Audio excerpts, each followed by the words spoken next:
की बात की, इस पे मैं बात कर सकता हूं लेकिन आज नहीं करूंगा चूंकि वक्त कम है, कभी और इस पे डिस्कस करेंगे। मैं तैयार हूं उस पे भी बात करने के लिए। ये अभी से राउंड 2 की भूमिका तय हो रही है। Does God exist round 2।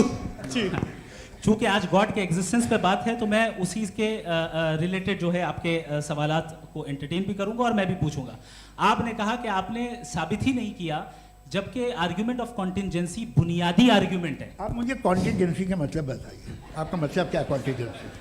Contingency का मतलब यह हुआ कि हर वो वजूद जो किसी भी चीज का पाबंद है, हर वो वजूद या हर वो चीज जो अपने एग्जिस्टेंस में किसी भी चीज के पाबंद है और उससे बाउंड है, उसको उसकी ज़रूरत है, उस पर डिपेंड करती है, तो जाहिर सी बात है कि उसका कोई ना कोई कॉज होता है। ये तो अक्ल की बात है, ये आप रीजनिंग की बात करते हैं, मैं वही कर रहा हूँ। दूसरी चीज़ आपने ये बात कही कि इतने बिलियन लाइट ईयर्स दूर है, उसका मेरा क्या लेना देना। फिर मेरे ख्याल से आपको ये नहीं कहना चाहिए I think therefore I am an atheist. आपको सोचना चाहिए, सिर्फ आप एक लिमिटेड दायरे में रहकर नहीं सोचें बल्कि बाहर निकलकर सोचें।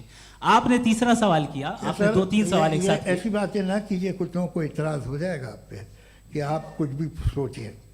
ये इजाज़त आपको है नहीं, मुझे है।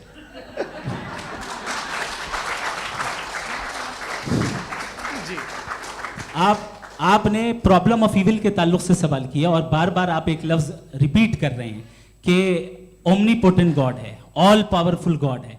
यही तो दरअसल समझना है कि गॉड का कॉन्सेप्ट क्या है। प्रॉब्लम ऑफ इविल जो है, प्रॉब्लम ऑफ इविल दर हकीकत दो असम्पशंस पर कायम है। अगर आप इन दो असम्पशंस को समझ जाएं तो ये प्रॉब्लम नहीं रहेगी, आर्ग्यूमेंट आपको समझ में आ जाएगी कि ये कोलैप्स कर जाता है।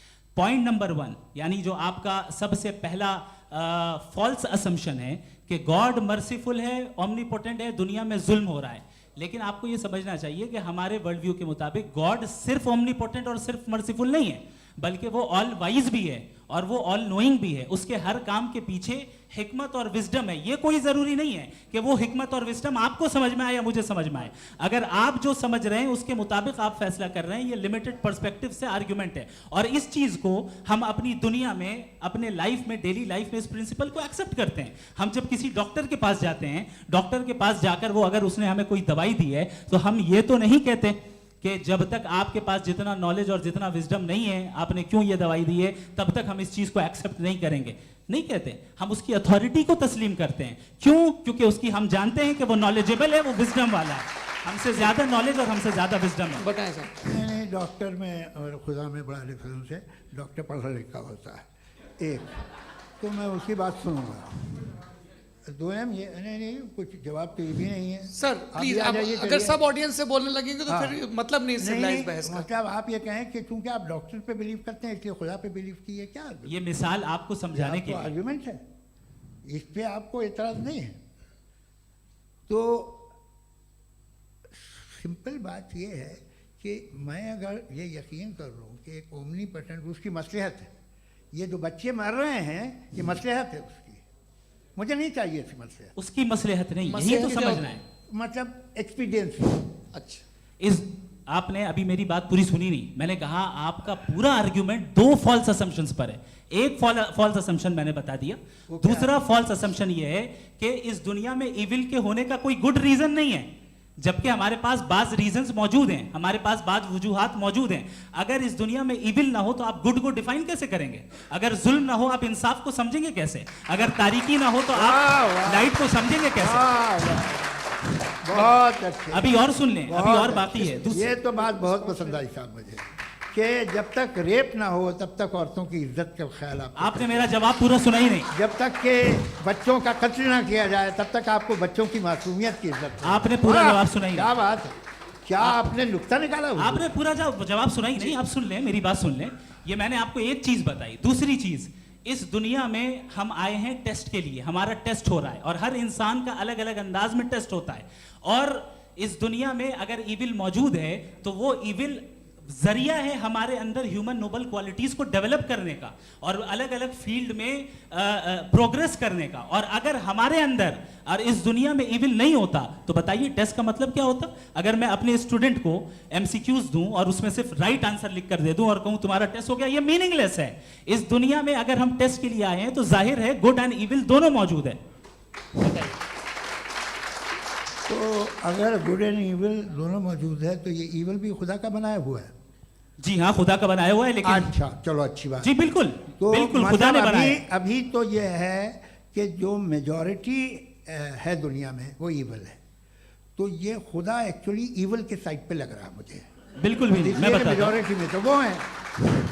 क्या बात कर रहे हैं भाई आप। मैं बहुत कोई भी जो मुंसिफ होगा, चाहे आपका अपना घर हो जिसके आप सबसे बड़े हैं, चाहे आपकी ऑर्गेनाइजेशन हो जो आप चलाते हैं, वहाँ पर आप ईविल रखेंगे साबित करने को कि बाकी लोग शरीफ हैं। मेरी बात सुनिए। क्या ये आर्ग्यूमेंट ही गलत है? अगर कि जब तक के कोई ईविल नहीं होगा तब तक के शरीफ आदमी शरीफ नहीं लगेगा। अगर एग्जामिनर गलत ऑप्शन दे रहा है तो एग्जामिनर ईविल नहीं हो गया, जो गलत ऑप्शन को सेलेक्ट कर रहा है वो फेल होगा।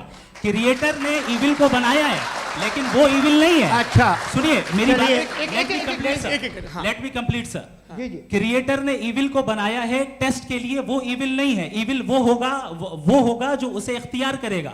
छुरी को बनाने वाला गलत नहीं होता है, छुरी का गलत इस्तेमाल करने वाला गलत होता है। रेप को कैसे गलत इस्तेमाल करते हैं? रेप इंसान के फ्री विल का नतीजा है। ये रेप कैसे गलत इस्तेमाल होता है? ये मुझे अब सुन लें, अब सुन लें। गलत इस्तेमाल होता है। हाँ मैं बता रहा हूँ ना, रेप कैसे गलत इस्तेमाल? मैं बता रहा हूँ जी। कि जो ईविल इस दुनिया में मौजूद है उसके कई सारे तरीके हैं। एक तरीका इंसान का अपना फ्री विल है। अब अगर कोई रेपिस्ट रेप कर रहा है तो इसका गॉड का कसूर नहीं है, वो अपने फ्री विल का गलत इस्तेमाल कर रहा है, उसको सजा मिलनी चाहिए। अच्छा। और उसी के लिए जहन्नम बनाई गई है। ये फ्री विल का भी बड़ा चक्कर। आप कोई बुरा काम करते हैं या कोई बुराई होती है तो ये कहा जाता है कि ये फ्री विल है। 7 billion free wills are moving on this planet. 7 billion free will. और एक आदमी अपनी फ्री विल से मुझे कत्ल कर दे तो मैं खुदा की मर्जी से मरा हूँ कि इसकी फ्री विल की वजह से? मेरी मौत खुदा के हाथ है या ये फ्री विल वाले के हाथ है? खुदा ने फ्री विल का निजाम बनाया है और उस निजाम का गलत इस्तेमाल करके कोई आपको मार रहा है, इस्तेमाल करके मेरा कत्ल कर देता है। अब मेरी मौत का जिम्मेदार कौन है? वो इंसान जिम्मेदार है। वो इंसान। जी। तो ये कहना कि और उसको सजा मिलेगी। तो अब आप आगे चलिए कि ये तय करना कि अल्लाह ही या खुदा, सॉरी अल्लाह ने, खुदा ही जिंदगी देता है, खुदा ही मौत देता है, ये गलत है। बिल्कुल गलत नहीं है। हाँ, नहीं, निजाम उसी ने बनाया फ्री विल का। निजाम मौत और हयात का उसी ने बनाया। You are contradicting yourself. अभी आपने कहा कि एक आदमी ने फ्री विल से आपको मार दिया, इसमें उसे फ्री विल दी गई थी, उसने गलत इस्तेमाल किया। 7 billion free wills are moving on this planet और आप चाह रहे हैं कि मैं सिर्फ खुदा का ध्यान करूं। ये 7 बिलियन फ्री विल्स को मुझे लुक आफ्टर करना पड़ेगा कि नहीं? ये तो तबाहियां कर रही हैं और तबाहियां ज़्यादा हो रही हैं। बिल्कुल। तो अगर आप बताएं अगर खुदा नहीं है फॉर एग्जाम्पल, तो आप इविल को कैसे डिसाइड करेंगे? यानी how can you define evil objectively without God? देखिए, दुनिया में 2 तरह के जानवर हैं। एक जो अकेले रहते हैं जंगल में और एक जो ग्रुप्स में रहते हैं। ग्रुप में जो भी रहेगा, चाहे वो आपका फाउंडेशन हो, चाहे कोई क्लब हो, चाहे कोई पॉलिटिकल पार्टी हो, चाहे कोई यूनिट हो, उसमें आपको इंटरैक्ट करने के रूल बनाने पड़ेंगे। यानी लोग तय करेंगे। लोग तय करेंगे। अगर लोगों ने ये तय किया कि किसी का रेप करना सही है, आप जस्टिफाई करेंगे? नहीं, आपका फाउंडेशन तो ये हो गया ना कि लोग इविल डिसाइड करेंगे। नहीं, अरे दुनिया में ऐसे ग्रुप्स हैं जो रेप को जायज़ मानते हैं सर्टेन हालात में। मैं डिटेल में नहीं जानूंगा, आप भी जानते हैं।